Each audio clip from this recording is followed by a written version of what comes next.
July has been a huge month for Gears of War 2. We had Title Update 4 come through, which fixed more exploits and optimized the game even more. We added experience points in Horde. We have Comic-Con at the end of the month. I'm going to be on several panels. One's a Gears Universe panel with Rod Ferguson, the executive producer, Josh Ortega, the writer, Chris Morgan, who's writing the Gears movie, as well as Len Wiseman, who's directing it. We have the second Gears of War book coming out, which is called Jacinto's Remnant. That comes out at the end of the month. We have the Dark Corners map pack coming out at the end of the month. I mean, we've also been doing these great weekend events, too. On July 4th weekend, we had double experience points, as well as ticker waves that show up. And we're playing with another one of those ideas for the end of the month for more experience, as well as possible waves of sires that come out, just dozens of them running at you. And it's really kind of fun at this point, whereas as developers, you not only release your game, but you continue to support it, and you continue to let people know that there's events going on, so it feels like there's a calendar that you can play to. So Road to Ruin is a section that was actually originally cut from Gears of War 2 before we shipped, and what we decided to do was take it and add about 4 months of really good hardcore polish to it, and create a very, very cool experience. It's a section in which Marcus and Dom were infiltrating the Hollow in Gears 2, and they have a choice. They can go in guns blazing, as they usually do, or they can go in with a little bit more of a stealthy approach. So we kind of introduced this pseudo-stealth element into the Gears universe. Plus, you also get to see Marcus and Dom wearing Theron armor for the first time, which looks very, very cool and a little awkward. So as designers and creatives, whenever you make a game, the sign of a very well-done narrative is one in which every level is very intertwined in the story. And we looked at a section of game that we realized we weren't going to ship with, and we found out that the story in that part was actually a little bit modular. And it's kind of like, surgery, or kind of like, the way a city has an infrastructure. You can't necessarily just pull something out and expect everything else to just connect back together. So we removed it. We got the writer, Josh Ortega, back on board. We punched up the story to make sure it made sense within the context of the story. Got VO sessions with voiceovers with the main voice cast to come back in.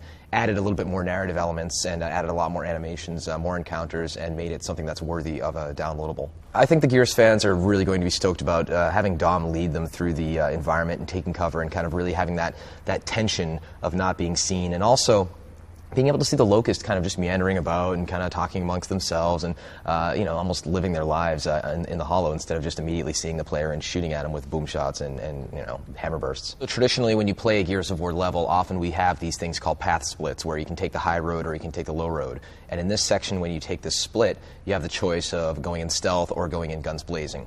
If you go in guns blazing, the entire time the Locusts are going to spot you. You come in, kicking the door down, shooting them. It's Rambo action, right?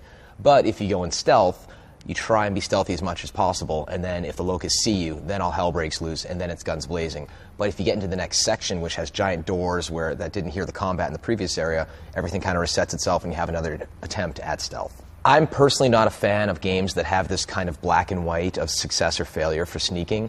It ultimately winds up to this game design where you're going through a level and one guy sees you and the previous 20 minutes are completely invalidated and there's no way of recovering. We're more of a fan of allowing the player to be seen, all hell breaks loose, guys are shooting at him, mayhem, and then maybe in the next section you have a chance of recovering from that, so it's not a total fail condition. My advice to the people who play Dark Corners and Road to Ruin would be to play it both ways, because first and foremost, you get an achievement for playing it either way. But second off, yeah, if you go in guns blazing, that's traditional Gear style, but if you go in stealth, you might see a little bit of some events going on that you might normally have not seen, maybe some Locust harassing a stranded, or maybe some Locust kind of, coming out with custom animations and going about their day-to-day moments and everything, and there's a lot of little things in there, and you don't want to miss out on them. For some reason, whenever you mention the word stealth around here, people start looking at you funny. It's almost a dirty word, and I always like to refer to it as a meta-stealth. It's like, I know we as developers aren't going to sit here and build a Splinter Cell or some super hardcore stealthy type game. I mean, that's not the core loop of the game. But I'm a big fan of the levels that are kind of palate cleansers that kind of switch up the gameplay a little bit. And, we have a little vehicle section here, a little rail shooter section here, and then, maybe a little stealth. And that's one of the many genres that we can dabble in order to add a little bit of variety in the game. But honestly, this is the only section in the game that we were really thinking about doing it. It remains to be seen what we're going to do with further downloadable content. There's a ton of stories to tell in this universe in regards to the Pendulum Wars, in regards to actually physically seeing or maybe playing Emergence Day. I can tell you that we as a studio are very busy, and we do have a lot of cool, exciting, unannounced things going on, but you're going to have to wait and see for any possible future things in regards to that. What we're seeing right now is an incredibly organic process in regards to a product coming out and us reading the forums, and not always able to reply, but I assure you we do read them. And people love the game so much, but when there's something they don't like, they are very vocal about it. And we listen to all those concerns, and we have to be very sensitive to it, but we're also able to tweak and continue to balance the game in the months following ship. In order to be a game designer and to be a visible game designer and to be on the wild, wild west that is the internet, one needs incredibly thick skin. The things that bother me in regards to, kind of getting under my skin in regards to comments online, there was one that somebody posted on NeoGAF the other day where they were talking about Shadow Complex in regards to the character designs. And the main character, he actually looks closer to the guy in Uncharted 2 than anything else, than a bald space marine. But this guy's like, oh, look, it's a Metroid game with a bald space marine. And I'm like, where did you even get that from? The guy's got like a thick, nice head of hair, and he's wearing what looks like an Affliction shirt. Like, leave him alone, man. I think we're at the point where previously the game console was the platform, and then you'd purchase the games, right, as a software. But we're at the point where the game itself is continuing to evolve into its own platform. We had that back in the day with Unreal Tournament. People would buy UT, they'd get some of the downloadable bonus packs we do, they get the user-created content, and then UT itself became a platform. Now with a game like Gears, you basically have the game comes out, you get continued title updates supporting the game and tweaking it, and then you have map packs to continue the experience. As a designer, as a business person, I personally want people playing our game as long as possible so that they're not getting distracted by other shooters. It just makes sense creatively as well as from a business standpoint. Previously, when you were doing PC games, there was two paths of going to continue your product. You could do a retail expansion pack, or you could do free downloadable content. For Unreal Tournament, it made a lot of sense for us to do the bonus packs forever. For Gears, for a while, what we would do is we would have the pack come out for pay for a while, and then we would have it come out as a free downloadable content. Moving forward, in order to work with Microsoft and continue to expand their platform strategy, premium downloadable content is regularly becoming the norm. And it's one of those things that we also always try and find a fair price for it. We try and make sure that users are getting very, very good value. And we also make sure we competitively price the Xbox Live Arcade games we do, with Shadow Complex coming out at 1,200 points. I'm extremely excited about motion-sensitive controls, but as a hardcore gamer, they make me a little bit nervous. I don't want to be playing a game like Gears and having to go like this and everything like that. When I come home at the end of the day and I play a game, I might have gone for a run around the lake or something for my physical activity. I want to just kind of veg out and get in that zone, right, whereas the controller vanishes and I essentially, manipulate my avatar in the world. At the same time, this is going to allow people who haven't played games or have the barrier of entry of the typical controller to pick up a game and have fun with it, and that, I think, is a very beautiful thing. I think if you look at the Wii, the games that personally I want to play are the ones that leverage the peripherals that Nintendo continues to produce. If you look at games like Cooking Mama and whatnot, and the Wario games that where you have to use all of the different sorts of waggle and the gestures with it, those are the games that I want to play in my Wii. As much as I am a fan of Mario, and I thought Mario Galaxy was genius, personally, I want a very quick 5-minute experience with my Wii or my DS right now. And I want to leave the more hardcore, long-term experiences to my PlayStation and my Xbox.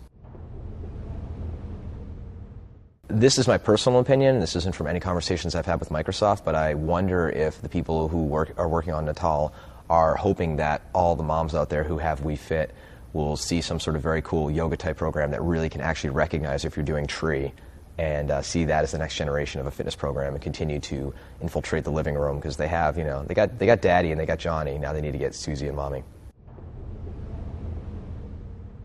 I believe that there's still some juice to be squeezed out of the current generation of consoles. I am excited about a next generation and what that would bring in regards to high resolution or more memory and whatnot. But honestly, a console transition is a tough thing, and it's something the entire industry isn't looking forward to. I guarantee it. It was a funny thing back in the day. I was visiting with my brother who lives up in Connecticut back when we were working on Unreal, and he made the joke to me. He's like, "What's next, Unreal the musical?" And I was like, "Dude, back in the day I was trying to convince Tim and Mark. I'm like, look, Unreal's great and all, but we got to get another IP up and going. So it makes more sense for a studio to own these IPs and have that." And they're like, "More Unreal, baby, more." And truth be told, was getting a little bit burnt out on it, and finally was able to convince everybody that we were able to do something new. And lo and behold, Gears comes along, and 11+ million copies later, here we are. At the same time, I absolutely adore Gears. You might be seeing more Gears in the future, but I'm starting to get a little hungry. See what else is out there. Sometimes it's okay to let people miss a property. A lot of hardcore gamers had forgotten about Fallout. And when those amazing guys at Bethesda came along and made this amazing sequel, they leveraged that. They leveraged nostalgia, because nostalgia is a very powerful thing. I think we're going to let people miss Unreal for a little while, and who knows, maybe it'll come back sometime in the future. When one is working on an established IP that is clearly successful, it's important to note that when I talk about my enthusiasm for original IP, I'm talking about homegrown IP that is built in the gaming industry. I'm talking about not having to license the latest movie or the latest comic book. I'm talking about creating things in a game universe that make the most sense from a game mechanic first and foremost, and then you leverage the story on top of that. I think as a creative, the ultimate thing that can get you out of bed in the morning is to kind of build the kind of game you want to play. And personally, that's one way that I operate as a creative. The other way is the fact that I know that whatever we build has to be successful. And so I also try and, from a business standpoint, look at market share and what's popular right now, where will the market be in a few years, what genres are crowded, which ones haven't been touched much, and try and factor that into the overall gut instinct of what I want to build. The last few games that I played that really influenced me, it's kind of a combination. I thought Mirror's Edge had a lot of promise to it. I absolutely was in love with BioShock. And Resident Evil 5 was really, really cool to see this kind of evolution of the horror genre into action horror, into basically full-on action at this point. I was recently able to go to Dallas and visit Randy Pitchford and the guys at Gearbox, because back in the day when we were working on Gears 1 and Gears 2, they came out and gave us some feedback. And I was able to have some hands-on time with Borderlands. And I think, as I've been saying, the future shooters is RPGs, and that game is basically the perfect example of that. It's got a beautiful art style. It's incredibly easy to get into, but it's very deep, and I think it's going to be very, very huge. I think also Uncharted 2 is going to be beautiful and a lot of fun. The Dark Corners map expansion will be available on July 28th.